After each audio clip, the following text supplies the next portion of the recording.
a telephone conversation about a car insurance claim. You have 30 seconds to look at questions 1 to 5.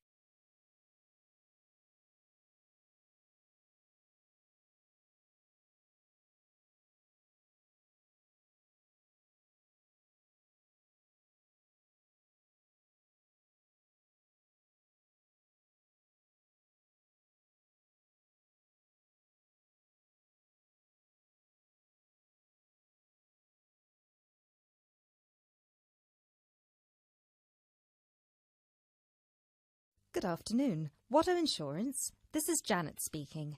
How may I help you? Yes, hello. I would like to make a claim on my car insurance, please. Certainly, sir. First of all, I'd like to inform you that all of our calls are recorded for monitoring and training purposes. Is that okay? That's okay. Could you please tell me your full name? Sure, it's Mr. Bennett Fisher. Okay, sorry, how do you spell your surname? It's spelled Fischer. Great, thank you. I see that you have taken out a third-party fire and theft premium with us on a 2013 light blue Volkswagen Passat. Is that okay? Yes, well, almost. The colour is not light blue, it's light green. Okay, thank you for updating your information with us. What is the nature of your claim with us today? Last weekend, I had driven up to York on business and left my car in a monitored car park. However, it was only monitored until 8 p.m, and I did not return to collect it until 9:30 p.m, after which no car park staff were present. When I arrived at the car park, my car wasn't there. It must have been stolen. I see. Were there any valuable items left in your car which could have been seen from outside? Well, I had recently bought quite an expensive radio for my car, but the front panel is detachable, and I always stow it in my glove compartment. So, no, there wouldn't have been anything valuable on display. Okay, Mr. Fisher. Thank you for that information. I'm going to send you some forms through the mail for you to fill in. Before I can do that, I need to ask you a couple more questions. Is that okay? Of course.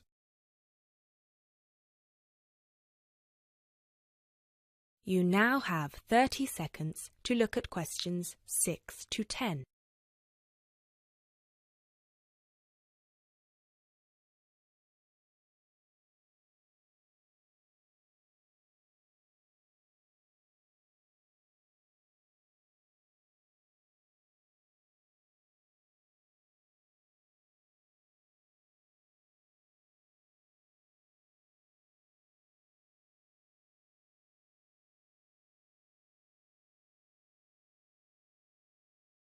Thanks, Mr. Fisher. First of all, could you let me know your policy number, please? Of course. I have it right here. It's G34C245. G34C245. Thanks. And the type of claim? Shall we say stolen car? Yes, the car was definitely stolen. I reported it to the police immediately. I actually have the report number here if that's of any use. No, not right now. But keep hold of that as we will need to see a copy of the police report eventually. Which police station did you report the offence at? York Police Station. Was it your first time in York? No, but it was the first time I'd driven there. I usually take the train. Were you aware that the car park was only manned until 8 p.m? No, I was not aware of that. Were there any signs put up on the premises that informed car owners of the risks of leaving their cars after normal operating hours? Yes, but they said the car park was going to be guarded until 10 p.m, at which point the entrance is barred so no cars can come in or out. Was any reason given for that sudden change? The police informed me that the staff on duty that night had left on an urgent call. I believe it was something about a family member being admitted to hospital. Were there any personal items left in your car? Yes. First of all, there was the car radio I mentioned before. Oh yes, of course. Anything else?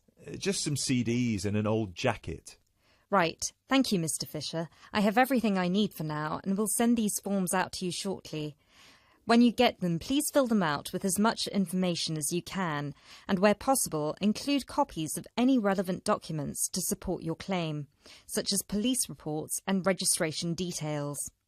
Once you have returned that to us, we can then start to assess whether you will be eligible to receive compensation. Do you have any further questions for me today? No, that's all. Thanks for your help.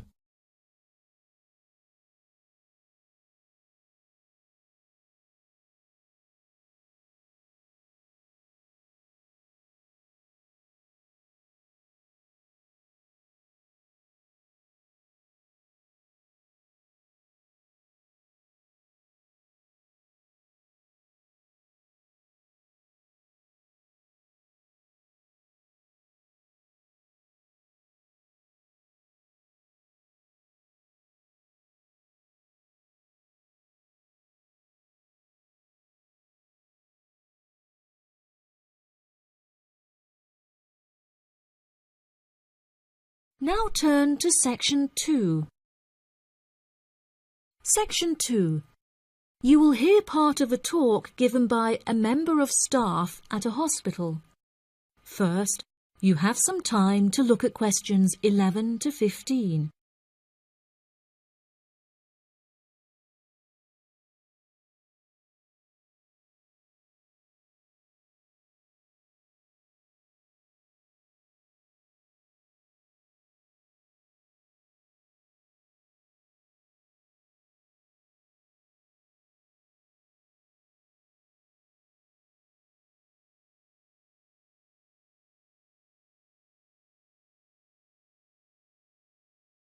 Now listen carefully and answer questions 11 to 15. Hello, and welcome to the homepage for the Healthy Hearing Medical Clinic and Surgery, where we'd like to share a little more information about the services we provide and more. Our hospital is one of the leading specialised hospitals in the United Kingdom, attracting the very best healthcare professionals from around the globe. Not only are we a leading medical practice, but we are also the only hospital in the United Kingdom dedicated entirely to the treatment of and research into the curing of hearing loss. Our facilities and staff here are renowned across Europe, attracting thousands of patients a year. Our consultations can number anything up to 11,000 patients a year.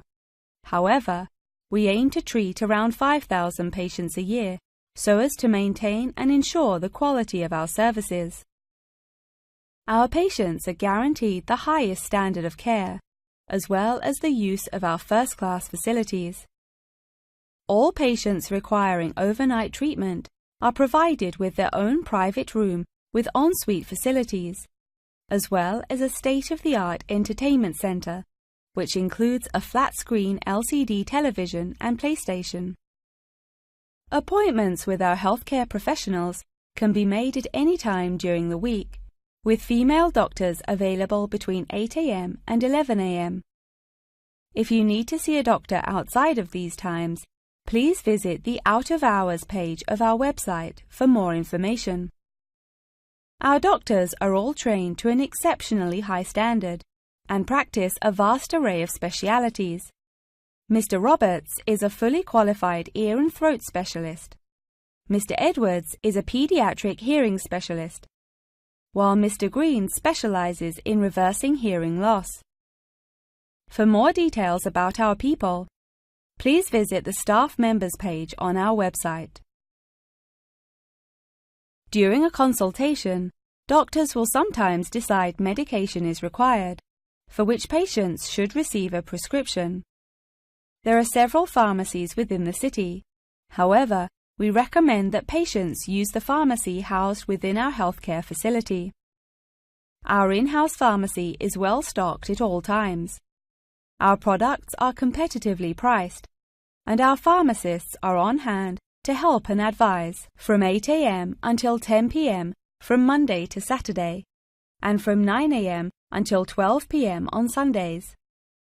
If you require any help outside of these hours, please see our Out of Hours page on the website.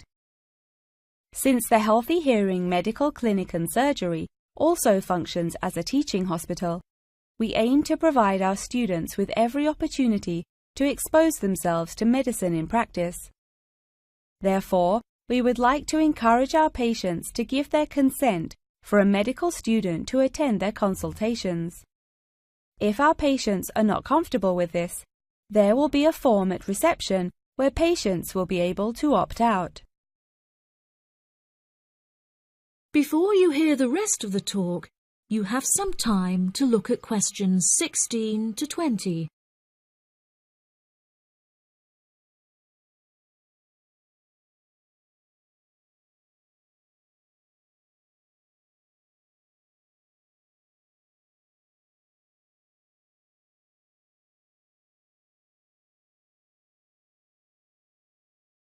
Now listen and answer questions 16 to 20. Now, please look at the map I've given you of the Healthy Hearing Medical Clinic and Surgery. For those not familiar with our practice, reception can be found through the main door at the end of the corridor. If your consultation is booked with Mr. Green, you need to go through the main door and turn right by the nurse's desk, and his office is at the end of the corridor on your left-hand side. If you need to alter any of your personal details, please visit our secretary at the Office for Medical Records, which you will find next to the therapy room. If you're awaiting surgery, please first check in with reception before taking the first door on the right after you enter the clinic. Finally, in the event that you feel disappointed with any of the services we have provided, or have any further questions, please locate our manager's office, which can be found near the Office for Medical Records and between two closets. If you have any more questions about the Healthy Hearing Medical Clinic and Surgery, please do not hesitate to contact us on 01 256 111 111. That is the end of section 2. You now have half a minute to check your answers.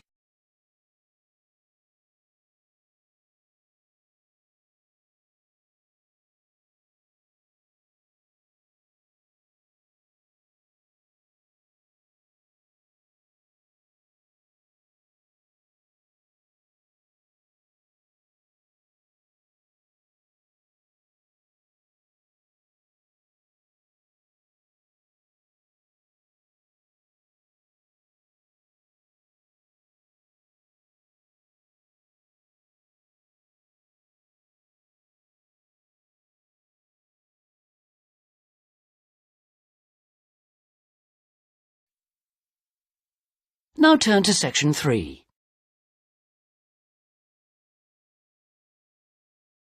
Section 3.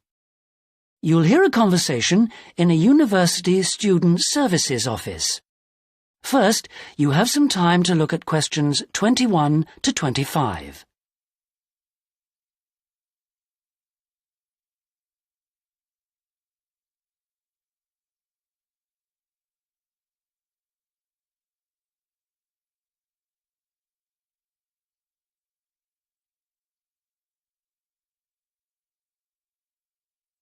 Now listen carefully and answer questions 21 to 25. Hello, I'm Dawn Matthews. Yes, hello. I've been referred to you because I'm inquiring about the refresher courses that you run. I'd like to find out a bit more about them. OK. Well, we run quite a few different short courses for students who are either returning to study or studying part-time. Tell me about your situation. Well, I think that I really need some help in preparing for the coming semester, especially to build up my confidence a bit and help me study effectively because, you see, I've been out in the workforce for nearly 12 years now, so it really is a long time since I was last a student. Yes, it can seem like a long time, can't it? Well, let me start by telling you what courses we have that might suit you. Are you an undergraduate or a postgraduate, arts or sciences? Undergraduate, and I'm in the business faculty. Right then. First of all, there's our intensive Study for Success seminar on the 1st and 2nd of February.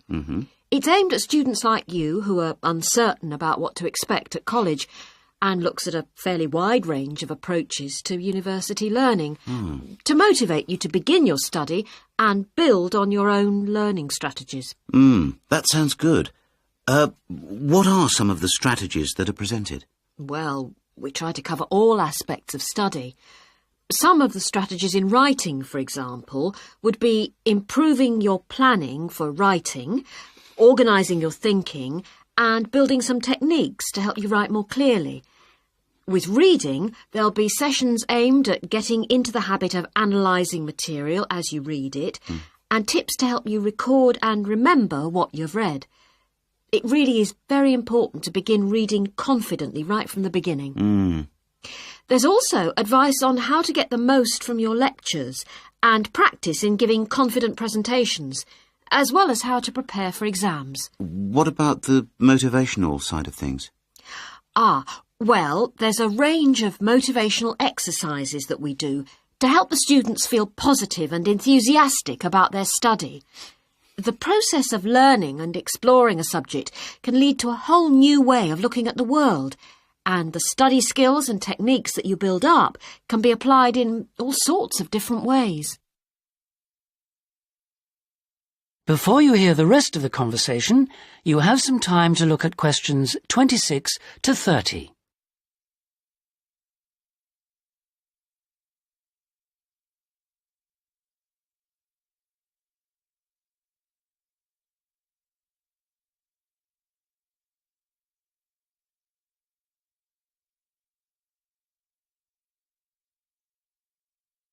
Now listen and answer questions 26 to 30. Actually, I'm very excited about the whole thing of taking up studying again, but, I'm a little nervous about whether I'll manage to get everything done. I suppose it's the same for all mature students. Of course it is. Two of the key components of the course are time management and overcoming procrastination. People discover that once they learn to plan their days, all the work can be accomplished and there'll still be time for leisure. Is there an enrolment fee? Well, just a minute, let's see. The cost is £30, which includes all course materials and morning tea. You have to arrange your own lunch. Well, that wouldn't be a problem. I already make sandwiches for my 3 kids and my wife and myself every day. I won't have to change my routine. No. Now, I need to tell you that this is a very popular course and it's essential that you book well ahead of time. In fact, the course convener tells me that there are only 5 places left. What other course might be good for me? There is one other that you could benefit from. It's simply called Learning Skills for University Study and is on 3 consecutive mornings, starting on a Monday from 9 to 12, and costs £25. This is aimed at upgrading the study skills most school leavers have and help them cope with the increased demands of university study. It focuses mainly on making students more responsible for their own success. What sort of things are covered in this course? Well, basically, it's more advanced thinking, note-taking, reading and writing strategies, but also some input about stress management. I think I'd be better off starting from the basics and looking at all the strategies, don't you? Yes, from what you've told me, I think that's more in line with your situation. All right then. Can I book a place on the Study for Success seminar course now? Yes. Let me just get out a registration form and take down your details. That is the end of section 3. You now have half a minute to check your answers.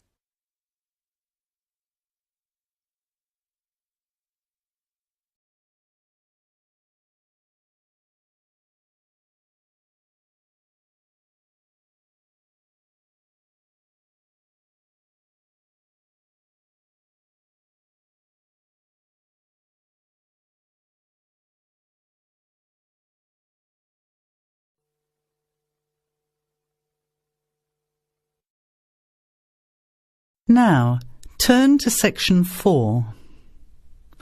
Section 4. You will hear a talk given by Dr. Miranda James. First, you have some time to look at questions 31 to 35.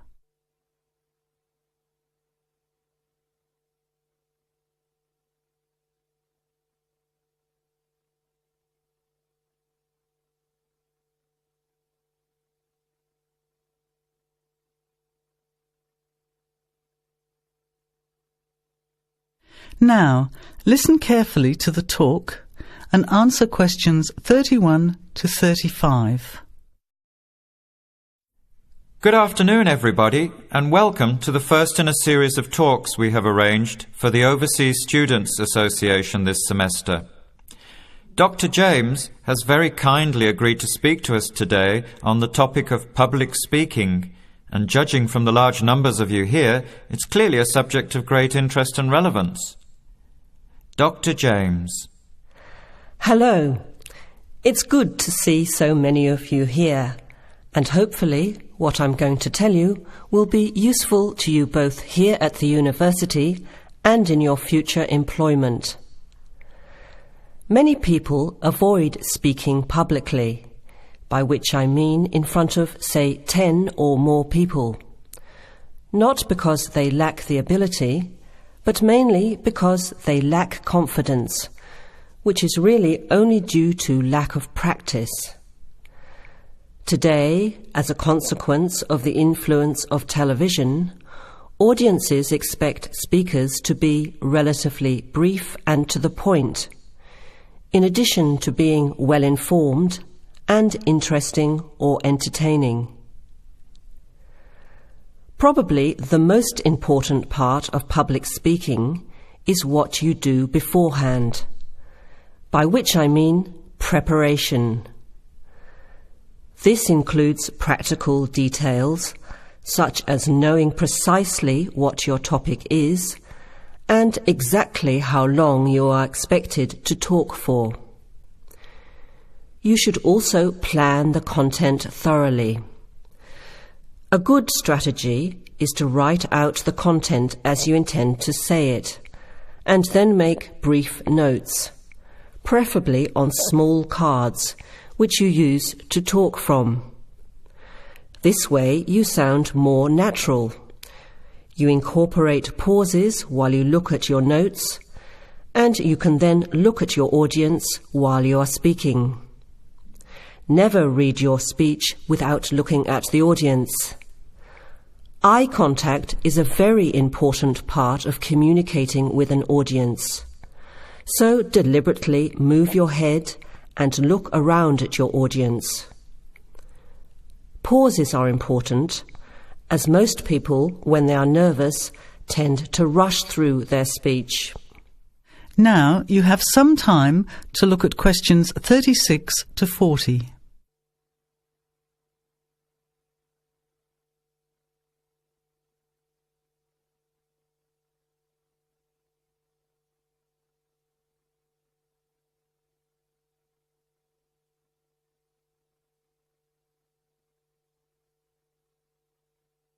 Now listen and answer questions 36 to 40.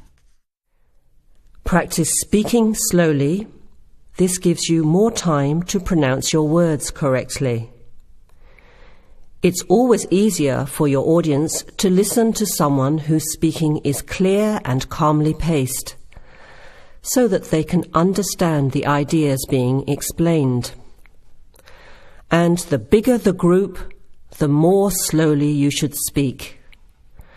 Remember to project your voice, speaking clearly to the person furthest away from you.